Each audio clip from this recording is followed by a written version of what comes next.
3D dalam mata pelajaran Ilmu Pengetahuan Alam. Sudah siap untuk belajar? Tetap semangat untuk belajar di rumah ya. Pada video kali ini, kita akan belajar tentang penyesuaian diri hewan terhadap lingkungan. Untuk itu, simaklah video ini dengan baik. Pada video kali ini, kita telah memasuki tema 2, yaitu tentang penyesuaian diri hewan terhadap lingkungan. Nah, yang pertama itu ada adaptasi. Apakah yang dimaksud dengan adaptasi? Jadi, adaptasi itu merupakan kemampuan makhluk hidup untuk menyesuaikan diri dengan lingkungan hidupnya untuk dapat bertahan hidup. Yang kedua itu ada tujuan dari hewan beradaptasi, yaitu untuk menghindari kepunahan. Nah, selain tujuan, jadi adaptasi hewan itu juga berfungsi untuk memperoleh makanan, yang kedua untuk menghindari serangan dari musuhnya, dan yang ketiga untuk dapat bertahan hidup. Nah, adaptasi hewan ini ada 3 jenis. Yang pertama itu ada adaptasi morfologi, adaptasi yang kedua itu ada fisiologi, dan adaptasi yang ketiga itu ada adaptasi tingkah laku. Nah, yang pertama ini ada adaptasi morfologi. Apakah yang dimaksud dengan adaptasi morfologi? Jadi, adaptasi morfologi merupakan penyesuaian bentuk dan alat tubuh makhluk hidup dengan lingkungannya. Jadi, adaptasi morfologi ini dapat terlihat dari luar ya. Dapat kita lihat. Nah, contohnya itu pada bentuk mulut serangga dan bentuk paruh serta cakar pada unggas. Yang pertama itu pada serangga. Pada serangga terdapat banyak jenis tipe-tipe mulut sesuai dengan jenis-jenis makanannya. Nah, yang pertama itu ada tipe penggigit dan pengunyah. Nah, kalian bisa perhatikan di sini ada gambar tipe mulut serangga penggigit dan pengunyah. Contohnya itu ada pada belalang. Jadi bentuk mulutnya itu seperti ini karena digunakan untuk menggigit dan mengunyah. Kemudian yang kedua itu ada tipe pengisap. Kalian bisa perhatikan gambarnya. Jadi mulutnya itu panjang dan menggulung. Jadi ini disebut dengan proboscis. Tipe mulut serangga seperti ini dimiliki oleh kupu-kupu. Jadi, tipe mulut seperti ini digunakan untuk mengisap nektar. Kemudian, tipe mulut yang ketiga itu ada tipe penusuk dan pengisap. Nah, kalian bisa perhatikan gambarnya. Jadi, tipe mulut penusuk itu seperti jarum suntik, ya. Jadi, panjang seperti ini. Jadi, yang memiliki tipe penusuk dan pengisap ini adalah nyamuk. Jadi kalian bisa perhatikan ini bentuk dari mulut nyamuk itu runcing seperti ini yang digunakan untuk menusuk dan mengisap. Kemudian tipe mulut serangga yang keempat itu ada tipe penjilat. Nah, tipe penjilat itu bentuknya seperti ini ya. Di mulutnya ini terdapat saringan. Berguna untuk menjilat cairan yang berasal dari makanan mereka. Nah, contohnya itu adalah pada mulut lalat.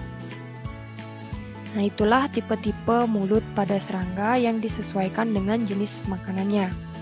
Kemudian contoh adaptasi morfologi yang kedua itu ada pada burung, yaitu bentuk paruh burung. Nah, bentuk paruh burung juga berbeda-beda disesuaikan dengan jenis makanannya. Yang pertama itu ada paruh burung pemakan biji. Jadi paruh burung pemakan biji ini bentuk paruhnya itu pendek, runcing, dan tebal. Paruh tersebut disesuaikan untuk memakan biji.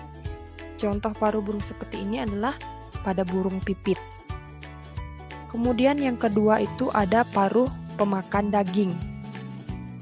Paruh pemakan daging ini bentuknya tajam, runcing, kuat, dan agak membengkok. Jadi kalian bisa perhatikan bentuknya itu agak membengkok. paruh tersebut disesuaikan untuk menangkap dan mengoyak mangsa. Jadi paruh burung ini dimiliki oleh burung elang. Kemudian yang ketiga ada paruh pemakan ikan. Berbentuk panjang dan memiliki kantong yang disesuaikan untuk menangkap ikan. Nah, jadi kalian bisa lihat ini merupakan kantong yang digunakan untuk menangkap ikan. Nah, paruh seperti ini dimiliki oleh burung pelikan. Nah, kemudian yang keempat ada paruh burung pengisap madu. Bentuknya itu panjang dan runcing. Paruh tersebut disesuaikan untuk mengisap nektar bunga. Paruh seperti ini biasanya dimiliki oleh burung kolibri. Berikutnya ada paruh burung pemakan serangga. Bentuknya itu panjang dan juga runcing serta tajam. Paruh tersebut disesuaikan untuk mematuk kayu dan menangkap serangga.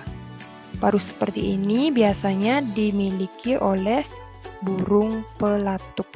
Kemudian yang keenam yaitu paruh berbentuk sudu.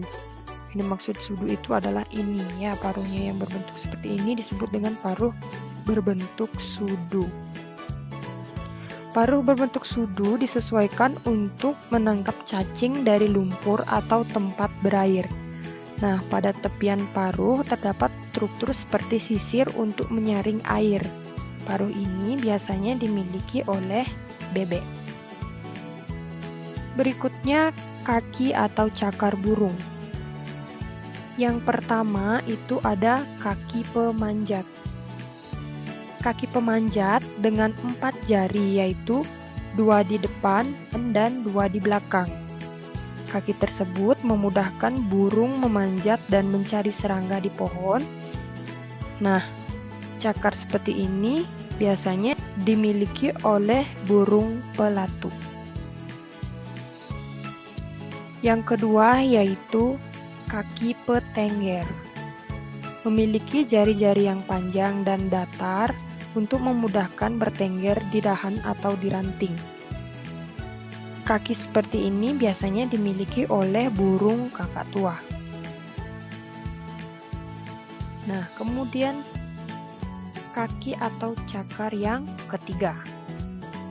Jenis kaki seperti ini disebut dengan kaki pengais, di mana kaki pengais ini memiliki 3 jari menghadap ke depan dan 1 jari yang tumbuh tidak sempurna menghadap ke belakang. Nah, kaki pengais ini berguna untuk mengais tanah untuk mencari makanan. Kaki seperti ini biasanya dimiliki oleh ayam. Nah, berikutnya kaki dengan bentuk seperti ini disebut dengan kaki pencengkram. Nah, kaki pencengkram ini memiliki kuku-kuku melengkung yang tajam dan kuat. Kalian bisa perhatikan ya. Jadi kuku-kukunya ini melengkung, tajam dan kuat. Bentuk kaki ini disesuaikan dengan fungsi untuk mencengkram mangsa. Mangsanya itu biasanya berupa daging ya. Jadi kaki seperti ini dimiliki oleh burung elang.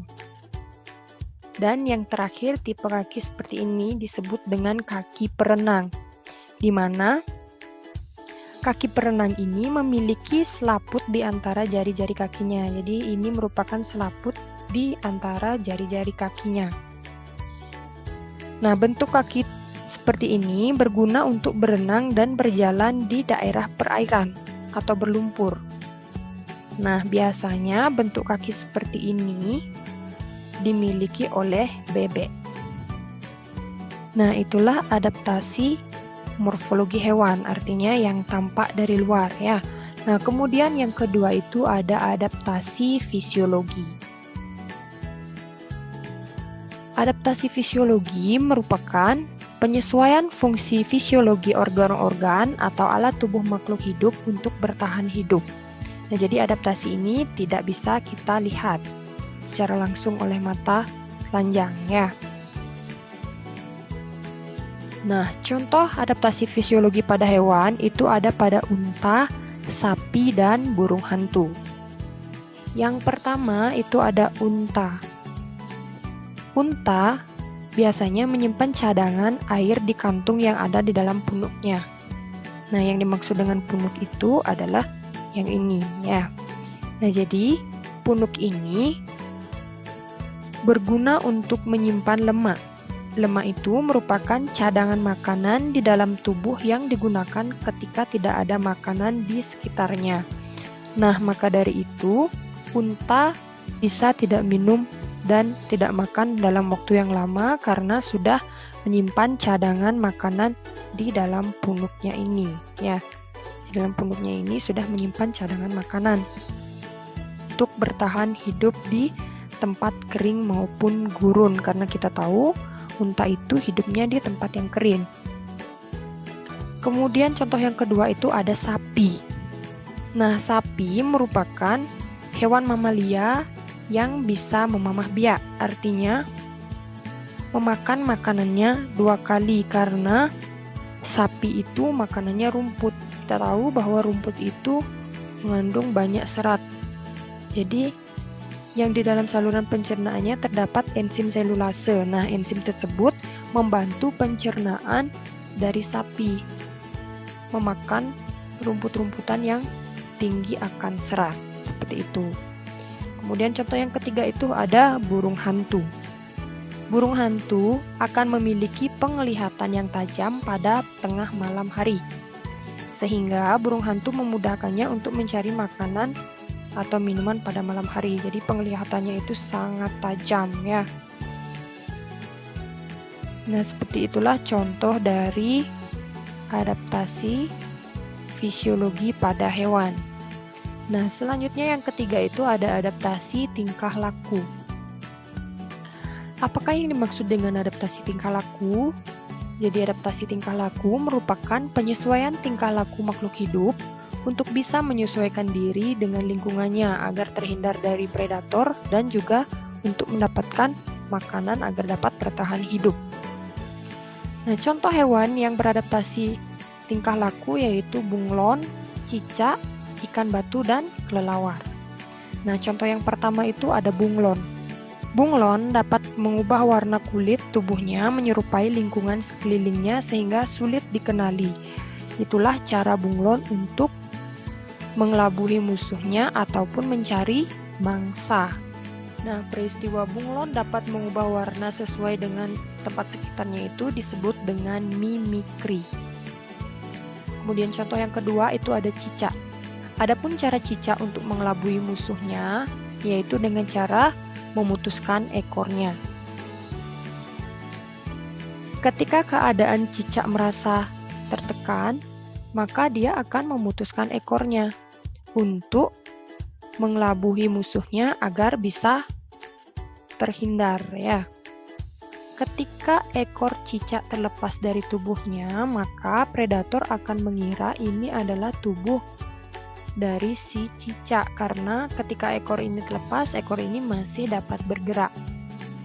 Nah, pada saat tersebut si cicak akan kabur dari musuhnya, maka dia akan selamat. Seperti itu. Nah, peristiwa pemutusan ekor cicak ini disebut dengan autotomi. Nah, berikutnya yang ketiga itu ada kelelawar. Nah, seperti yang kita tahu bahwa kelelawar itu mencari makan pada malam hari. Untuk mengetahui arah dan melihat makanan dalam kegelapan, biasanya kelelawar memiliki sistem deteksi dalam tubuhnya. Nah, kelelawar ini memancarkan bunyi berfrekuensi tinggi melalui mulutnya. Jadi kalian bisa perhatikan pada gambar, ini merupakan gelombang tinggi yang dipancarkan dari mulut si kelelawar ya. Nah, bunyi tersebut akan dipantulkan oleh benda-benda di sekitarnya seperti cabang pohon atau serangga. Nah, dengan demikian, kelelawar dapat memperkirakan jarak rintangan atau makanannya. Nah, kemampuan kelelawar tersebut dinamakan dengan ekolokasi. Dengan kemampuan ekolokasi, kelelawar dapat terbang di kegelapan dalam mencari makanan dan tanpa menabrak apapun. Kemudian yang keempat itu ada ikan batu.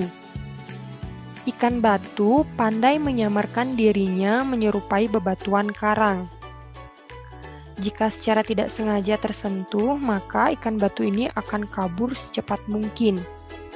Nah, peristiwa ini pada ikan batu disebut dengan kamuflase. Jadi tujuan dari kamuflase ini yaitu untuk menghindari predator dan juga untuk mendapatkan mangsanya.